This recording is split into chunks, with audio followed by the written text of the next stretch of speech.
Welcome to the deep dive. Today we're looking into the Zodiac Killer. Obviously a notorious figure terrorizing Northern California back in late 68 through late 69. That's right. And what really sets him apart, I think, isn't just the brutality, it's the communication. Exactly. The taunting letters, those incredibly complex ciphers sent to the police, the media. It feels like it went beyond just the act of killing. There was this real drive for public attention, maybe control. Yeah, a need for recognition seems key. So our mission today is to focus on the confirmed victims, look at their stories, see what they tell us about this whole persistent mystery. And right from the start, you see that public spectacle element.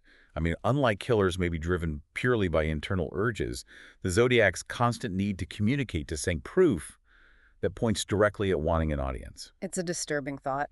Let's start at the beginning. Betty Lou Jensen and Davy Arthur Faraday, December 20th, 1968. First date, Lake Herman Road, out in Benicia. Pretty secluded spot. Yeah, and tragic. They were apparently ordered out of their car, then shot. Faraday, shot in the head. Jensen, shot multiple times in the back. It sounds like she was trying to run. And what baffled investigators right away was the lack of any clear motive. Yeah. No robbery, no signs of sexual assault, just violence. It really threw them off. Absolutely. And that ammunition, the Winchester Western Super X, Yeah. that becomes important later, doesn't it? It does. It's one of the first physical links, even before the name Zodiac surfaced. Okay, fast forward a bit. July 5th, 1969, Blue Rock Springs Park in Vallejo. Right. Darlene Ferrin and Michael McGough, Yeah. parked car again. Another couple. And the attacker's car approaches, leaves, then comes back and just opens fire.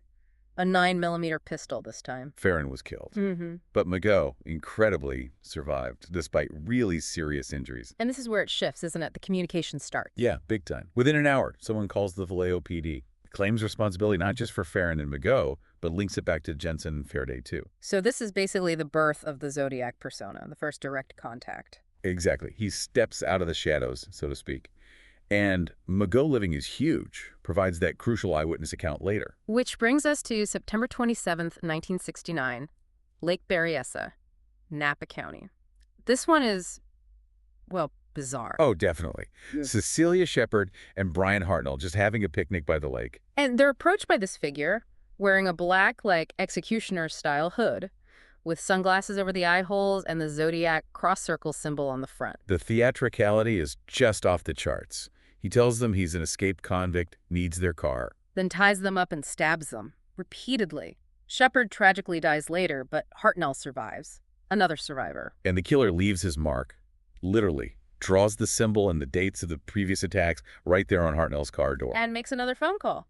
To the Napa County Sheriff this time. It's calculated. And interestingly, Shepard apparently saw his face for a moment before she died. Her description, it lined up with what McGough had said. Giving investigators, well, maybe not a suspect, but a more consistent picture of the attacker. Consistency in the midst of such strange, escalating acts. The costume, the symbol. It's like he's building his own myth. Okay, final confirmed victim. Paul Stein. October 11th, 1969. San Francisco this time, Presidio Heights. A different MO here.